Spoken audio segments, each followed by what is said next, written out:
Good to be with you on this Thursday evening. I'm Eli Grimes, filling in for Kyle Peach. Let's take a look at tonight's news.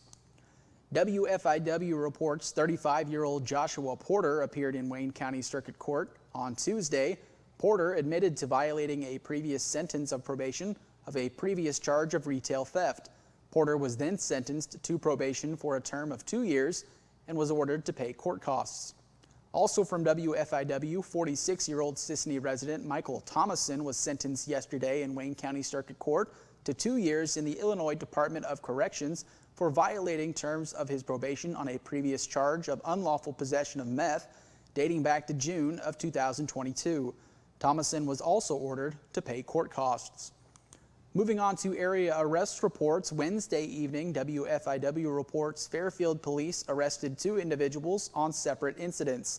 41-year-old Anna Schrum of Fairfield was taken into custody just after 5:30 on a charge of battery. Schrum was transported and booked into the Wayne County Jail pending a court appearance. WFIW also says Michael Shane Toney, age 41 of Fairfield, was arrested just after 5 o'clock on a charge of violation of parole or mandatory supervised release and possession of methamphetamine. Toney was transported and lodged in the Wayne County Jail pending a court appearance. A Princeton, Kentucky woman is awaiting a hearing before Judge Webb in White County Court this Thursday morning following her arrest on Wednesday afternoon. WRUL says it was just after 4 p.m. when officers were called to 628 Oak Street. Initially, 43-year-old Amy Milligan was arrested for domestic battery, her alleged victim a 16-year-old female. The alleged offense was witnessed by 2 other women. After being arrested, cops say they found Milligan in possession of meth and another controlled substance, leading to additional charges. Back on Sunday, September 1st, Mount Carmel police arrested Brian M. Potter, age 33 of Mount Carmel, for assault following a complaint about Potter threatening family members with bodily harm and burning the family's house down during a family dispute. WSJD reports this incident was observed by multiple family members who feared for their safety due to his numerous reported threats of harm. One family member elected to pursue charges against Potter, resulting in his arrest. Potter was transported to the Wabash County Jail, where he was held pending a pretrial release determination. WSJD also says back on August 30th, Mount Carmel police arrested Trevor J. Cooper, age 33 of Mount Carmel, for battery following an investigation into a fight in progress call at 519 North Market Street. The alleged victim, who resides in the building, stated he was attacked by Cooper when he refused to give an allegedly intoxicated Cooper a ride somewhere. It was reported that Cooper had shoved the victim down into a stairwell to the apartments and began striking him in the head and arms. Cooper was placed under arrest and transported to the Wabash County Jail, where he was charged and held pending a pretrial release determination. On Tuesday, Mount Carmel police arrested Alicia M. Swift, age 40, and Russell D. Singer, age 44, both of Mount Carmel, for domestic battery following a domestic dispute at the Shamrock Motel. WSJD says officers responded to the scene and heard yelling coming from one of the rooms. Upon entry into the room, the officer observed Singer holding Swift on the floor, pinning her arms on the floor. Both subjects were ordered apart and detained pending further investigation. That investigation into the matter provided evidence that Swift had come to this motel room upset with Singer. During the process, Swift damaged the room and struck Singer with a can of ravioli as well as her fists, resulting in a laceration to his forehead.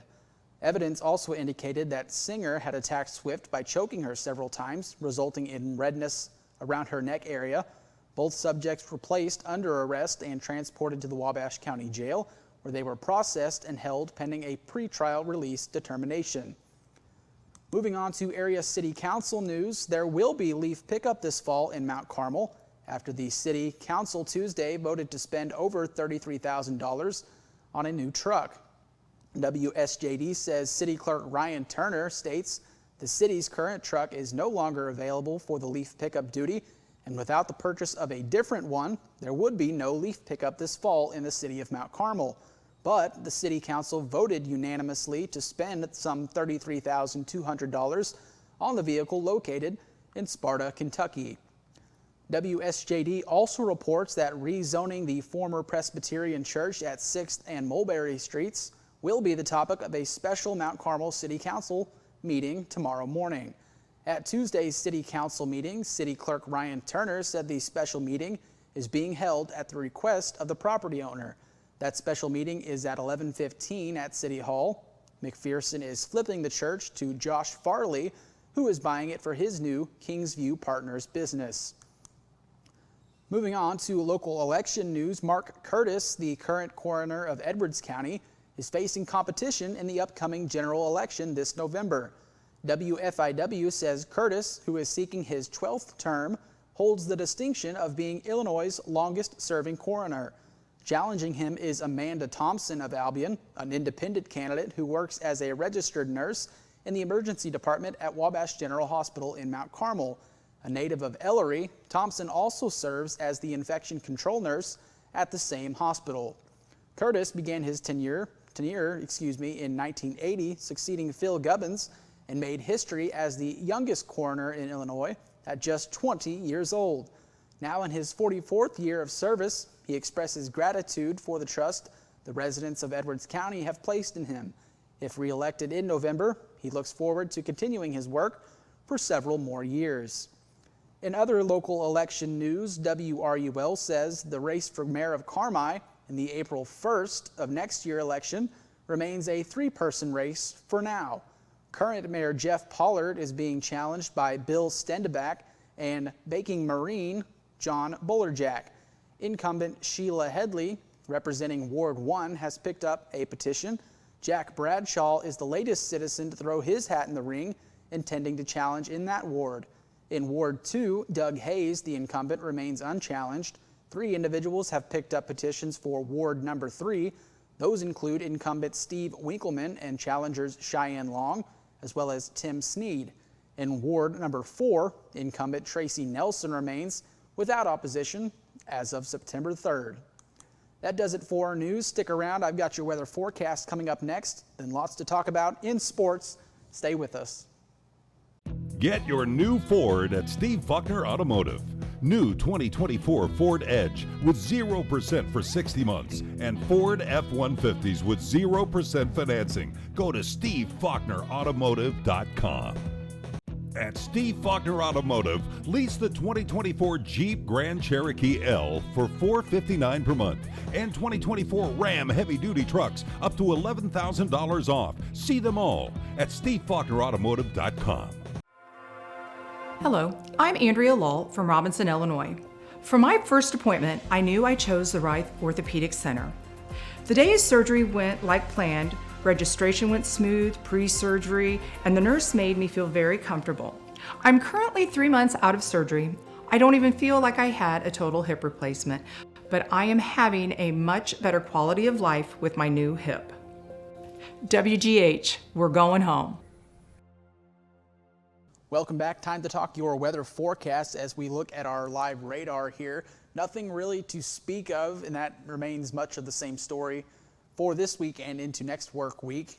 No rain chances today, and into tomorrow we'll see our best chance for rain chances, but we'll get to that in a minute. High for today was 91 degrees, the low of 62. Once again, no rain to speak of yet. Our normal and records are there on the screen, nowhere near our record temperature high of 104, and of course nowhere near a low of 45. Moving on into our forecast, our extended forecast. As you can see, we put that in motion. No rain chances to speak of this Thursday, but as we move through Friday afternoon, those scattered rain chances will be our best chance of rain for this weekend and into next week. Clear skies expected throughout all of next week, but once again, our best chances for rain come and go Friday afternoon into Friday evening. As we move forward, lows on Friday morning, you're going to see mid to high 60s, 67 in Olney, 68 in Albion, as well as 68 in Mount Carmel. Highs Friday, we're going to see once again our best chance for rain showers and thunderstorms throughout our region, but that will come and go. 80 degrees in Olney, a high there on Friday, 81 in Albion, and a high spot Mount Carmel, 83 degrees for the high. Lows Saturday morning, we're going to drop down as those cooler temperatures come through. 52 in Flora, 52 there in Fairfield as well, and 53 in Albion. Highs Saturday, we're going to be, once again, those lower temperatures coming through. 70 degrees in Olney, 72 in Albion, 72 in Mount Carmel, as those fall-like conditions come our way. But once again, as we move into tonight, mostly clear skies, a low of 67 degrees is expected. And here is our extended forecast for the week. As you can see, those lower temperatures come through this weekend, a high of 84. On Friday will be our high there spot until this weekend, where those lower temperatures come through, those fall-like conditions. 72 on Saturday, 75 Sunday. Lows dropping into the 40s there on Saturday and Sunday of 45 and 47 before those temperatures increased once again. 82 on Monday, 87 Tuesday, back up to 89 on Wednesday, the high spot there for the week. That's your forecast. Sports is up next. At the First National Bank, we're proud to be a part of this community, serving you with dedication and a smile. Our team is here to support you, offering financial solutions to meet your needs. Whether saving for your future, financing your dreams, or managing your everyday banking, we're here to help. Thank you for choosing the First National Bank. And as proud supporters of our local teams, We wish you the best of luck this season. The First National Bank, your local bank supporting our local athletes. Equal housing lender, member FDIC. Have your weather radio, have a flashlight with batteries in it, make sure your cell phone's charged, know where you're going to go when bad weather hits. Go to the lowest interior room in your house and wait the storm out. After the storm, if your power's out or if there's any kind of dangerous situation or anything like that, call Mount Carmel Public Utility Company. As you go outside to survey the damage a little bit, just make sure to stay away from down power lines. Welcome back. Now time to talk sports. In high school golf, the Carmi-White County boys and girls golf teams hosted El Dorado Wednesday afternoon at the Carmi Country Club, and both teams came away victorious. The Bulldogs won with a team score of 159 over El Dorado with a score of 182. Maxon O'Daniel was a medalist after shooting a score of 37. Other boys' scores from around the area include Flora 176 over North Clay with a score of 194. Olney 159 over Mount Carmel 163, Lawrenceville 167, and Edwards County 171. The Lady Bulldogs won their match against El Dorado with a team score of 202. Ava Sheaver and Courtney Snow were co-medalists after shooting a 49. Other scores on the girls' side, at the Marion Invitational, the Mount Carmel Lady Aces were victorious with a team score of 282. The Lady Aces were followed by Massac County with a score of 341 and Marion with a score of 359. Senior Grace Roper of Marion was the match medalist, shooting 64 and setting a new school record through 18 holes. Other scores from around the area include Salem 170 over Nashville 172 and Oblong 221 over Olney with a score of 226 and Edwards County with a score of 242. Moving on to high school volleyball, the Carmi Lady Bulldogs are 7-0 on the year and will host Gallatin County tonight. The Mount Carmel Lady Aces will play again on Saturday in tournament play in Richland County. High school tennis now, the Carmi-White County girls tennis team is in action today as they travel to Mount Vernon. And finally, high school football. A look at this weekend's high school football matchups in the Little Illini Conference. Mount Carmel 0-1 faces Effingham 1-0 at Riverview Stadium. 0-1 Lawrenceville plays 0-1 Red Hill at Bridgeport. 1-0 Marshall takes on 1-0 Shelbyville at home. 0-1 Newton hosts 1-0 Paxton Buckley Loda.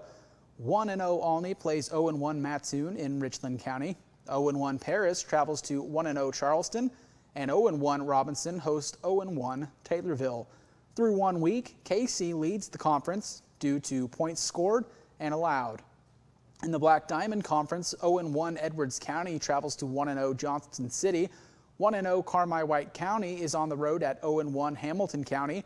0-1 CZR takes on 0-1 Flora in Clay County. 1-0 Fairfield hosts 1-0 El Dorado. Cesar-Valier will improve to a record of 2-0, receiving a forfeit win over Vienna, who canceled their varsity season. The Red Devils technically lead the Black Diamond Conference due to this win as well.